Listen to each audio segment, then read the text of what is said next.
Gracias, Franco, gracias, Jimena, buenas a todos. El fútbol, la música urbana y la política. Tres pasiones que los argentinos tenemos desde hace muchísimos años. Claro que todo es polémica, como decía el maestro, que del órgano inventado para la música sacra, el saxo que solamente se tenía en cuenta para el jazz, el rock que era de los rebeldes y la política que al principio era solamente para unos pocos. Finalmente la música urbana y el fútbol, ¿no es cierto, Franco? Y la política cada vez tiende a democratizarse más, a hacerse más plural, y la libertad de expresión en todos sus matices va como horadando las viejas estructuras de la música, del fútbol, y si no, pregúntenle a Argentina y Brasil, y también de la política. Usted sabe que hace muchos años, en el reinicio de la democracia, la Universidad Nacional de Córdoba volvió a normalizarse, y el rector que más recuerdo de aquella época, el arquitecto Luis Révora, que fue el que introdujo o reintrodujo a la Universidad Nacional de nuevo en la vida democrática de los cordobeses. Y en aquella época el secretario general de la universidad era Carlos Vicente, el mismo que nos acompaña hoy y que desde hace 3 años y casi medio es el viceintendente de la ciudad. Carlos, buenas noches, gracias por estar con nosotros. ¿Qué tal? Buenas noches, muchas gracias a ustedes por la invitación. Hay que decirle a la gente que te conozco hace muchos años, por eso te tuteo, porque si no, la hipocresía hace que los periodistas y los políticos nos tratemos de usted como si no nos conociéramos. En este caso, vos sos mucho más joven que yo, pero nos conocemos de hace muchos años, ¿no es cierto? Y hace unos 27, 28, justamente en esa época cuando la apertura democrática y cuando en la universidad empezamos a hacer muchas cosas, y con este medio, con los servicios de radio y televisión, empezamos el primer intento de que realmente esto fuera una herramienta para la democracia. Desde ahí nos conocemos. En esa época, ¿te acuerdas? Hubo que modificar los SRT, Radio Universidad, Canal 10, nuevos productos, y desde la universidad nos acompañaron mucho. Lo mismo que ocurre, mira vos las vueltas de la vida, ahora con Carolina Escoto en el rectorado, donde Canal 10, Universidad, CBA 24N, nuestra radio y la nueva página web de los SRT vuelven a estar, bueno, en la consideración de los cordobeses como estuvimos hace casi 30 años. Hace casi 3 décadas. Sí, creo que lo que se está haciendo ahora tiene realmente una importancia muy grande. El compromiso de la universidad con este medio, con los medios, es muy, muy grande, y realmente muestra una actitud, un compromiso, digamos, de la universidad con la democracia y con la sociedad, que creo que esta es la importancia de esta relación. Y creo también todo lo que se está haciendo, en particular con todas estas nuevas tecnologías que se están utilizando, también tiene una importancia enorme.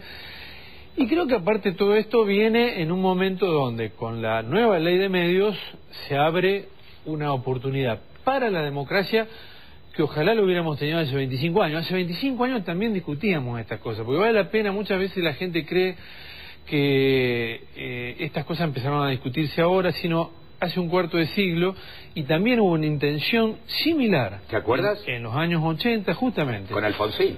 Con Alfonsín, y Alfonsín tuvo un compromiso muy grande contra lo que en ese momento eran los monopolios, o el monopolio de los medios de información, que era una herencia de la dictadura.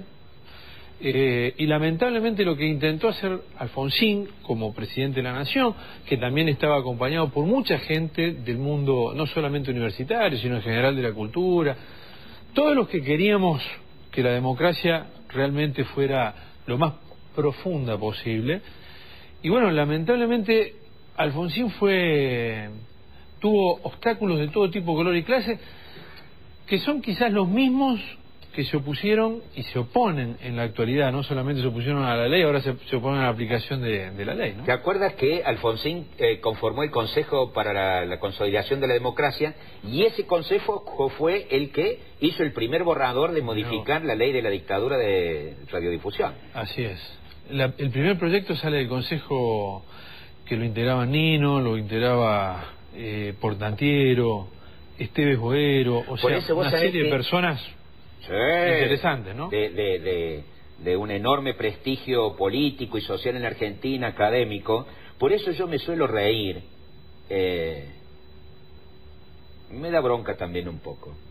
Que cuando, después de tantos años, conseguimos la nueva ley de medios en la Argentina, los grandes grupos monopólicos la tacharan de K, la ley K, como si Kirchner o la actual presidenta hubiesen sido los hacedores de la ley, lo cual no fue cierto, porque no hicieron más que recoger 25 años de pelea, de lucha, de mucha participación de periodistas, comunicadores, artistas, locutores, gente de la cultura, que queríamos que finalmente en la Argentina hubiera una nueva ley de medios, ¿no? Y yo creo que si hay una gran virtud, primero de Kirchner y después de Cristina Fernández de Kirchner, fue justamente tomar proyectos, propuestas que estaban en la sociedad y que se habían trabajado durante 20 años, 25 en este caso, y transformarlos en leyes, transformarlos en políticas públicas. Ley de medios es un caso. Kirchner antes creo que lo más importante fue transformar la política de derechos humanos en política pública en Argentina y que se mantenga esto como política del Estado, el juicio a los responsables del terrorismo de Estado. Hace 2 días se conmemoró el primer año de la ley de matrimonio igualitario, que también expresa una coalición social amplísima que bregó durante muchos años. Es un proyecto que lo presentó Vilma Ibarra y Ausburger, o sea, 2 diputadas que tuvieron la valentía de hacerlo y de expresar esa enorme coalición social. Bueno, ¿cuál es la virtud justamente de Kirchner o de Cristina Fernández de Kirchner? Transformaron eso en políticas públicas, lo transformaron de proyecto en hecho del Estado. Esta creo que es la cosa que hay que saber valorar con toda su importancia y la dimensión que esto tiene, ¿no? Carlos, conociendo tu historia desde hace muchos años, no sos del palo, ni de Kirchner, ni de Cristina, ni del peronismo, y sin embargo, con Sabatella, el ex intendente de Morón, hoy diputado nacional, candidato a gobernador de la provincia de Buenos Aires, con Carlos Heller en la capital federal, a que en Córdoba, con diferentes sectores, has conformado lo que se llama Nuevo Encuentro o una instancia de apoyo al gobierno sin ser parte de él y que se presentan a las elecciones. Y el viernes pasado, según creo que tenemos imágenes del acto, el viernes pasado inauguraron el local de ustedes en Córdoba capital. ¿Es así? Así es. Nosotros en la provincia de Córdoba estamos intentando crear una vía de apoyo, de adhesión a la reelección de Cristina Fernández de Kirchner. Creemos que es la garantía para que este rumbo nacional y popular, este piso de ampliación de derechos que se ha construido en estos años, en estos 8 años, se consolide y se profundice. Nosotros somos una vía de apoyo a este rumbo y queremos esto expresarlo en un proyecto en la provincia y en la ciudad. Nosotros creemos que Córdoba provincia, Córdoba ciudad tiene que entrar en este aire, en este tiempo que se está construyendo en la Argentina. Creemos que se han dado pasos que son importantísimos, como estas leyes que se transformaron en políticas públicas, estos proyectos que se transformaron en políticas públicas, y que es necesario saber defender este rumbo y fundamentalmente poder profundizarlo de aquí en adelante. Por eso la apertura local, por eso la candidatura de Eduardo Fernández, de Graciela Trever a la provincia para las elecciones del 7 de agosto. ¿Vas a ser candidato a intendente por esta ciudad para las elecciones de septiembre? Voy a ser candidato en la ciudad por Nuevo Encuentro. Queremos hacer que Córdoba sea una ciudad con más democracia, más participación, una ciudad, una Córdoba inclusiva, una Córdoba justamente donde construyamos un Estado lo suficientemente democrático y una autoridad pública lo suficientemente fuerte que pueda regular como en el orden nacional, que pueda regular y que pueda ponerle límite a las corporaciones, a la corporación inmobiliaria, a la corporación del transporte, como hicimos hace 3 años, poniéndole límite a la corporación que manejaba el negocio de la recolección de residuos, el Grupo Rogio. Así surgió y traducimos en hechos la formación de Crece. Y Crece fue justamente eso, una empresa pública que viene a ponerle límite a una corporación y a tratar de resolver un servicio público. Esto, que fue una acción, un hecho que avala lo que nosotros decimos, no es un discurso, es lo que nosotros proyectamos y proponemos para las próximas elecciones y lo que queremos hacer en este periodo, dándole una impronta que tenga fundamentalmente eje o sentido en un gobierno con los vecinos. Participación ciudadana, avanzar y profundizar un proceso de descentralización en el cual se han dado algunos pasos y que es necesario profundizarlo, con más participación ciudadana, con desconcentración operativa. Es un discurso, mira, a ver, vamos a ir a una pausa y vamos a seguir porque está llegando a nuestro estudio Graciela Treber, concejal de Nuevo Encuentro, candidata a vicegobernadora de la provincia, pero digo, es un discurso todavía. ¿Por qué? Porque la descentralización sigue siendo solamente administrativa, porque eras presidente ya del Consejo Deliberante cuando se votaron las ordenanzas de presupuesto participativo y de juntas de participación vecinal en los CPC, que poco se ha avanzado en la cuestión. Hace muy pocos meses se ha votado una nueva ordenanza sobre el plan de metas, que también es otra forma de participación ciudadana, pero mi impresión es que todavía estamos en el discurso. Vamos a la pausa y lo seguimos charlando. Como no, yo coincido, creo que son las asignaturas pendientes, era lo que había que hacer y creo que ese es mi compromiso de acá en adelante en hacerlo. Creo que es la gran deuda que hay que cumplir. Bueno, vamos a, como decía, vamos a una pausa, nos vamos con los chicos y ya volvemos en esto que se da en llamar 24 Domingo. Con un pony y en mi casa del barrio Marconi siempre la veo tomándome un Johnny. La saludé pero me echó flea porque el programa era en MTV. Hacía un sport carefree. No sabe lo que es este estudio, no sabe. Es domingo a la nochecita. La familia está por sentarse a cenar y como siempre usted escucha la música. Discute de política, por más que mamá y papá decían en la mesa, nunca se discute de política. Y además, comenta el fútbol. ¿Qué más le puede pedir a la vida? Y los servicios de radio y televisión, por Canal 10 y CBA 24N, está ahí, junto a usted, desde Córdoba, hablando de Córdoba y de los cordobeses, a diferencia de las repetidoras.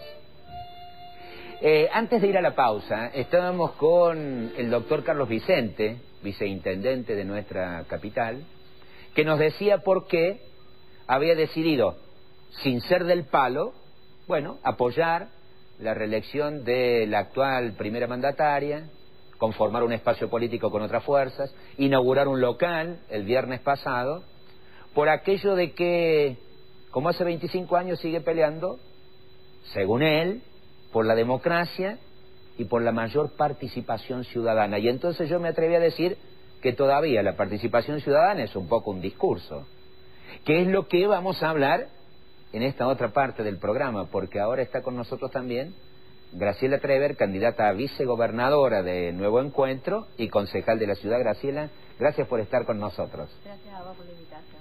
Y hay que decirle a la audiencia que con Graciela, porque si no, hay que poner todas las cartas sobre la mesa. Por esto yo le decía a Carlos, hace 28 años que nos conocemos, no te voy a tratar de usted en pantalla, y con Graciela lo mismo. Usted sabe que fuimos a San Manuel Belgrano, ese colegio insigne de Córdoba, perteneciente a la universidad. Yo habremos tomado ese colegio, Graciela. Varias veces. Varias veces en la época de la dicta blanda de Lanuse, que finalmente terminó siendo la dicta blanda al lado de lo que vino después, ¿no es cierto? Sí, de todas formas fue dictadura. Fue dictadura, sin duda. Graciela, decíamos con Carlos, se han votado en el Consejo Deliberante en el año 2008, ordenanza de presupuesto participativo, se reglamentó lo que Martí en su último gobierno había definido con nueva carta orgánica y los CPC, las juntas de participación vecinal en cada centro de participación comunal, y ahora también, entre otras cosas, el plan de metas. De todo eso, ¿qué crees que funciona? ¿O es todo ordenanza y discurso?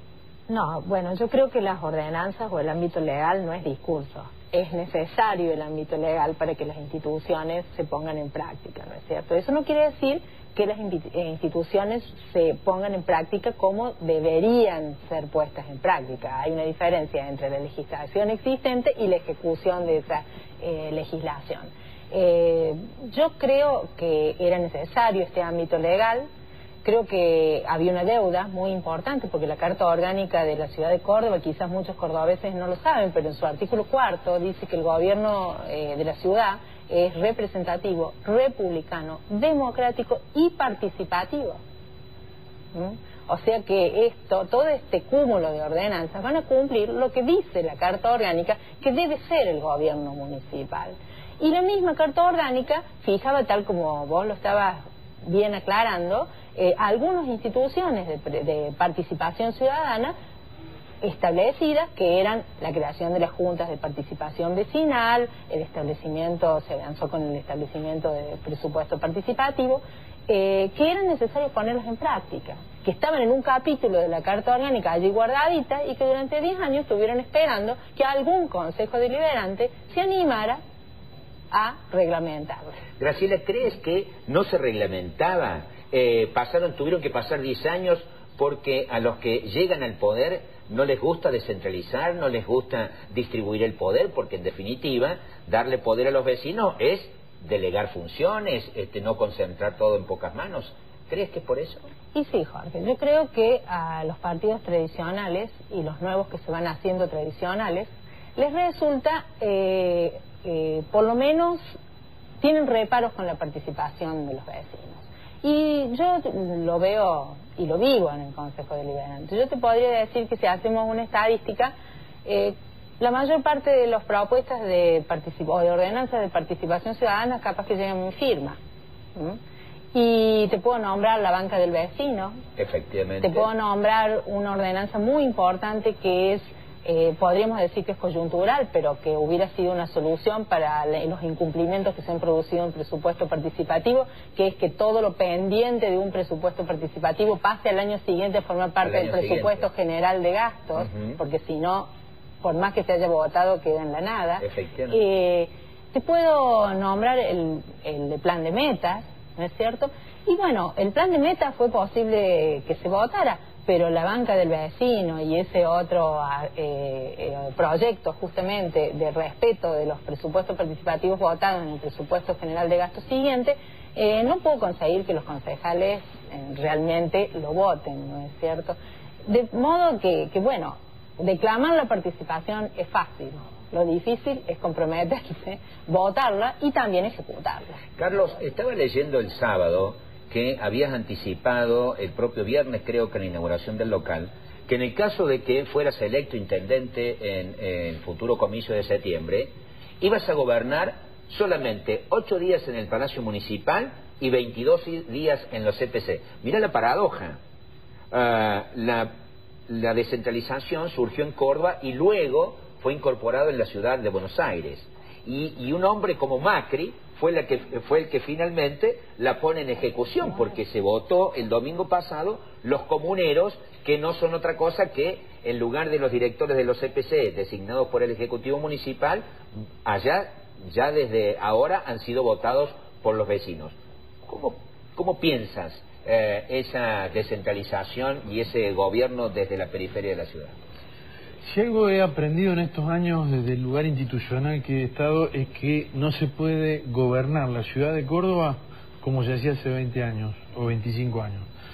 Hay que profundizar la descentralización. Los CPC fue un paso importante que dio el gobierno de Martí en los 90. Hay que dar un paso más, con participación ciudadana. O sea, la Junta de Participación Vecinal, que es lo que se creó por ordenanza, hay que darle plenamente funciones en la práctica. Pero no es solamente por una cuestión de discurso, porque si no, no se puede gobernar la ciudad. Hay que dar el paso de la desconcentración de las áreas operativas de la ciudad.